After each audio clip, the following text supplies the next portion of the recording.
Numéro 1, ne soyez pas somnambule dans la vie, avec Warren Buffett. Je conseille aux étudiants, autant que possible, de chercher le travail que vous prendriez si vous n'aviez pas besoin de travail. Je veux dire, ne soyez pas somnambule dans la vie, et ne dites pas que tout va bien se passer. Vous savez, je vais faire ceci et cela. Vous savez, je marque juste le temps pour que ce soit plus vieux. J'ai dit aux gens que c'était comme économiser du sexe pour la vieillesse. Ce n'est pas une bonne idée. Qu'est-ce que vous leur conseillez de faire? Je vais vous expliquer de quoi je parle. Vous devez vraiment faire ce que vous aimez faire. Et vous ne le trouverez pas nécessairement dans votre premier emploi. Mais n'abandonnez pas avant de l'avoir trouvé. Leçon numéro 2, vivre la vie sans peur, avec Will Smith. S'il y a un concept avec lequel je suggérerais aux gens de se confronter quotidiennement, c'est la peur. Le problème avec la peur, c'est qu'elle ment. Pas vrai? Donc la peur vous dit, « Hé, tu sais, si tu dis ça à cette fille, elle va savoir qu'elle te tient. Tu sais, et elle ne sera jamais vraiment attirée par toi, si elle sait à quel point tu es attiré par elle. Ne dis pas ça, non! La meilleure façon de la voir est de l'ignorer quand elle passe par là. » Cette petite marionnette sur ton épaule, la peur vous dit des conneries comme ça, pas vrai? Vous savez, pour moi, la confrontation quotidienne avec la peur est devenue une véritable pratique depuis environ 3 ans. J'ai fait du parachutisme à Dubaï. Le parachutisme est une confrontation très intéressante avec la peur, pas vrai?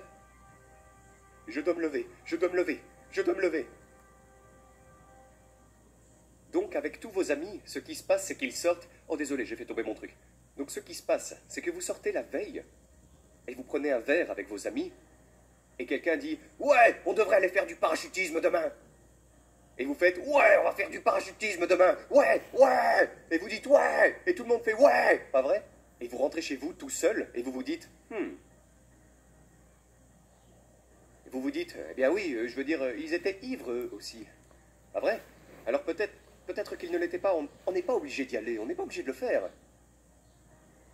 Alors cette nuit-là, tu es allongé dans ton lit et tu n'arrêtes pas de frissonner. Et tu es terrifié, tu n'arrêtes pas d'imaginer encore et encore que tu vas sauter d'un avion et tu n'arrives pas à comprendre pourquoi tu ferais ça. Pas vrai? Et vous êtes allongé là, vous avez passé la pire nuit de votre vie, mais vous avez toujours l'espoir que vos amis étaient ivres. Pas vrai? Donc, vous vous réveillez le lendemain, et vous allez à l'endroit où vous allez vous rencontrer, et tout le monde est là. Et tu te dis, oh merde. D'accord, d'accord, cool. Pas vrai? Tu montes dans la voiture, et tu ne sais pas si tes amis ont passé la même nuit que toi, parce qu'ils font semblant de ne pas l'avoir fait. Ils te disent, ouais mec, mon oncle est un paracommando, et tu sais, ça va être génial, j'ai attendu ça avec impatience. Et tu te dis, oh mon Dieu, tu as mal au ventre, tu as l'estomac en feu et tout. Mais tu ne veux pas être le seul à ne pas sauter de l'avion. Donc vous arrivez là, et vous avez ce briefing de sécurité. Vous êtes là, et tes amis te disent, si le parachute ne s'ouvre pas, que va-t-il se passer? Et toi tu te dis, mais pourquoi? Qu'est-ce qui pourrait arriver pour que le parachute ne s'ouvre pas? Pas vrai? Donc tu fais un truc, et ce que tu fais c'est ton premier saut.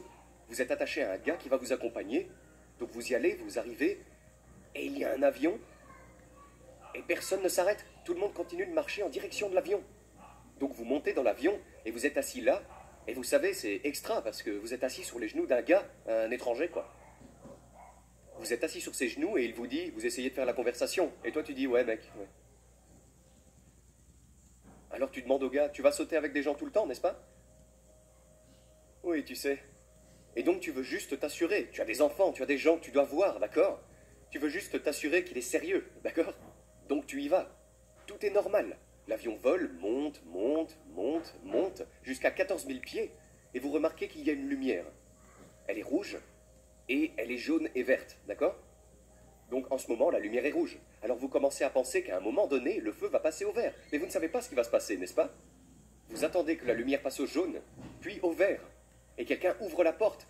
Et à ce moment-là, vous réalisez que vous n'avez jamais été dans un avion avec la porte ouverte. C'est vrai. La terreur. Oh, désolé, je crache. Désolé. Terreur. Terreur. Pas vrai? Vous savez. si vous êtes intelligent, vous vous asseyez à l'arrière pour ne pas passer en premier, pas vrai? Et puis les gens commencent à sortir de l'avion. Et le type vous accompagne jusqu'au bout de la porte de l'avion. Et vous vous tenez debout, et vos orteils sont sur le bord, et vous regardez dehors, en bas, vers la mort. Et ils disent « à 3 ». Et ils disent « 1, 2 ». Et ils vous poussent sur 2, parce que les gens s'accrochent sur 3, n'est-ce pas? Et tu fais une grande inspiration. Et tu tombes de l'avion. Et en une seconde, vous réalisez que c'est l'expérience la plus heureuse de votre vie. Vous êtes en train de voler, pas vrai? Vous n'avez pas l'impression de tomber, n'est-ce pas? C'est comme si, en fait, tu étais un peu retenu par le vent. Et puis tu commences à descendre. Tu descends, il n'y a aucune peur.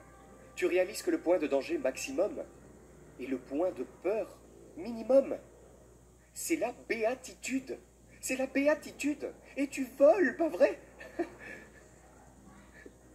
Et tu le fais. Et puis 20 secondes, 25 secondes, 40 secondes. Et tu as assez de temps pour te dire « Oh, c'est le bâtiment que j'ai vu, juste là. Oh, je peux voir l'océan !» Pas vrai? Tu commences à faire tout cela, et la leçon pour moi était « Pourquoi avais-tu peur dans ton lit la nuit précédente? Avais-tu besoin de cette peur? Ne pars pas. Pourquoi avez-vous peur dans votre lit 16 heures avant de sauter? Pourquoi avez-vous peur dans la voiture? Pourquoi n'avez-vous pas pu profiter du petit déjeuner? Pourquoi as-tu eu besoin de ça? La peur finalement. Et la peur de quoi? Vous n'êtes même pas près de l'avion. Tout jusqu'à la sortie. Il n'y a en fait aucune raison d'avoir peur.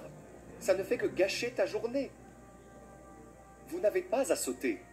Et puis, à ce moment-là, tout d'un coup, alors que vous devriez être terrifié, c'est l'expérience la plus heureuse de votre vie. Et Dieu a placé les meilleures choses de la vie de l'autre côté de la terreur.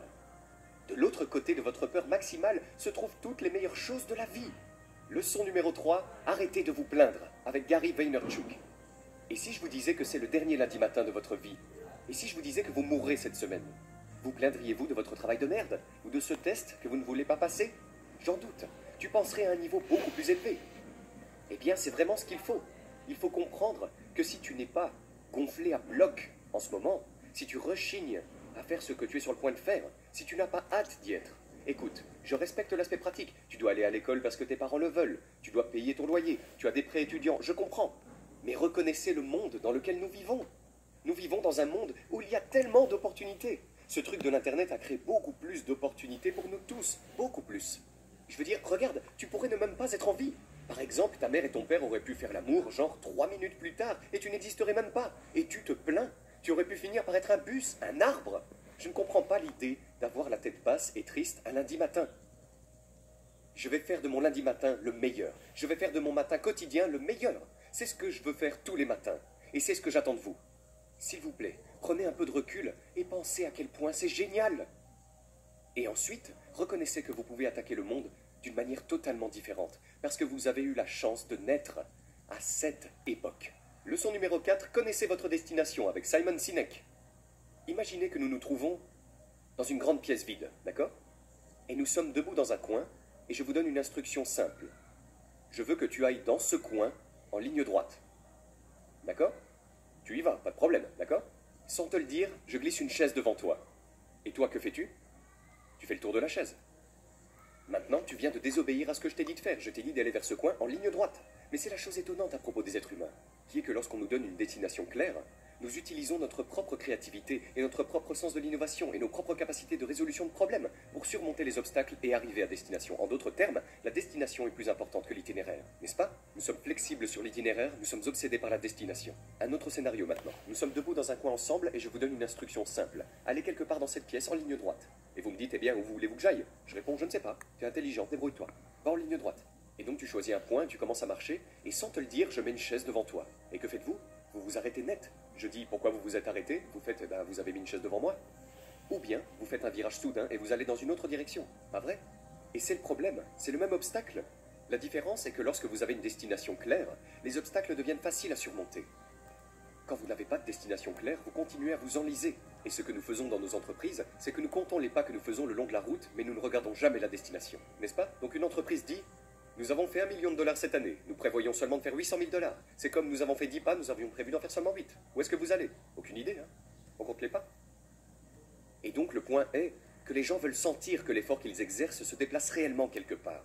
Et donc une mesure réussie, une reconnaissance réussie, ce n'est pas seulement pour les pas que vous faites, il ne s'agit pas seulement de l'effort, c'est que l'effort que vous avez déployé nous a rapprochés de l'endroit où nous essayons d'aller. Et ça doit être un idéal fou. Mon idéal est de vivre dans un monde dans lequel la grande majorité des gens se réveillent chaque matin, vous savez, inspirés pour aller travailler et satisfaits par le travail qu'ils font. Et les deux mesures que j'utilise sont: si le livre se vend, et d'ailleurs les gens me demandent: combien en avez-vous vendu? Je n'en ai aucune idée. Je n'ai jamais demandé à l'éditeur parce que je m'en moque.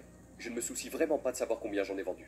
Ce qui m'intéresse, c'est le classement sur Amazon et le fait qu'il soit stable ou en hausse et non pas en chute libre. Parce que je n'ai pas de publiciste, je n'ai pas de stratégie marketing à dessein.